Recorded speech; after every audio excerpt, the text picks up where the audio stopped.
आज हमारे साथी सहाफ़ी अरशद शरीफ शहीद की पहली बरसी है। अरशद शरीफ एक चमकता हुआ सितारा था।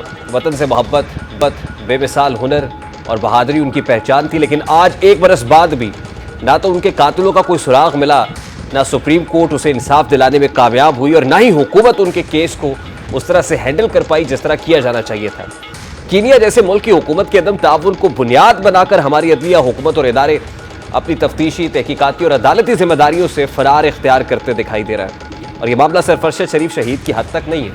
हम अपने पहले वज़ीर आज़म लियाकत अली खान से लेकर मोहतरमा बेनज़ीर भुट्टो तक तकरीबन हर हाई प्रोफाइल केस में नाकाम हुए हैं। आज तक किसी भी हाई प्रोफाइल केस को मंतकी अंजाम तक नहीं पहुंचा पाए और ना ही उनमें दिलचस्पी ली गई है। और यही अब अरशद शरीफ शहीद के साथ हो रहा है। दूसरी जानिब कनाडा की मिसाल हमारे सामने है, जिसने एक सिख शहरी के बहीमाना मौत का न सिर्फ सुराग लगाया बल्कि उसे इंसाफ दिलाने की मुबैना 5वीं बड़ी मईशत से भी टक्कर ली और अपने 52 के करीब सुफरा को इंडिया से वापस बुलवा लिया। इतना सख्त प्रेशर डाला कि इंडियन वज़रा ये मानने पर मजबूर हो गए कि सिख रहनुमा के कत्ल के मामले में इंडिया इंतहाई मुश्किल से और मुश्किल दौर से गुजर रहा है।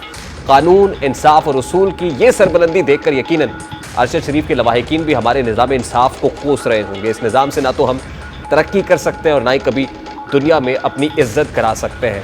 चुभते हुए सवालात ज़रूर हैं जो अरबाब इख्तियार से किए जा रहे हैं। आज भी निगरान वज़ीर आज़म से कुछ सवालात इस मामले पर हुए, वो कैसे रिस्पॉन्ड करते हैं, ज़रा उसकी एक झलक आपके सामने रखते हैं। अरशद शरीफ साहब के कत्ल केस को हमने परसू किया, रेज किया कि अपने जो लीगल कंक्लूजन है उसकी तरफ जाना चाहिए और अगर कोई कल्प्रिट साहब की अथॉरिटी उसमें इन्वॉल्व है या कोई भी इन्वेस्टिगेशन आउटकम आपके पास है तो हमारे साथ शेयर करें, क्योंकि हमारी तरफ जाहिर है ये बड़ा डीप कंसर्न मौजूद है उस इवेंट का और उस इंसिडेंट का क्या हुआ। तो उन्होंने हमें रीअश्योर किया कि काफ़ी हद तक हमारी तरफ से इन्वेस्टिगेशन हो चुकी हैं, जो रिमेनिंग है वो भी कंक्लूड होंगी और हम 2 विजिट्स का उन्होंने हवाला दिया कि आपके अथॉरिटीज़ हमारे यहाँ कर चुके हैं। और सवाल का जवाब किसी के पास नहीं। एक बरस बीतने के बाद भी क्वेश्चन रिमेन्स द सेम और देखना यह है कि आने वाले दिनों में इस सवाल का जवाब मिल पाएगा या नहीं। प्रोग्राम का वक्त अपने इख्तिताम को पहुंचा। आपसे मुलाकात होगी इंशाल्लाह कल।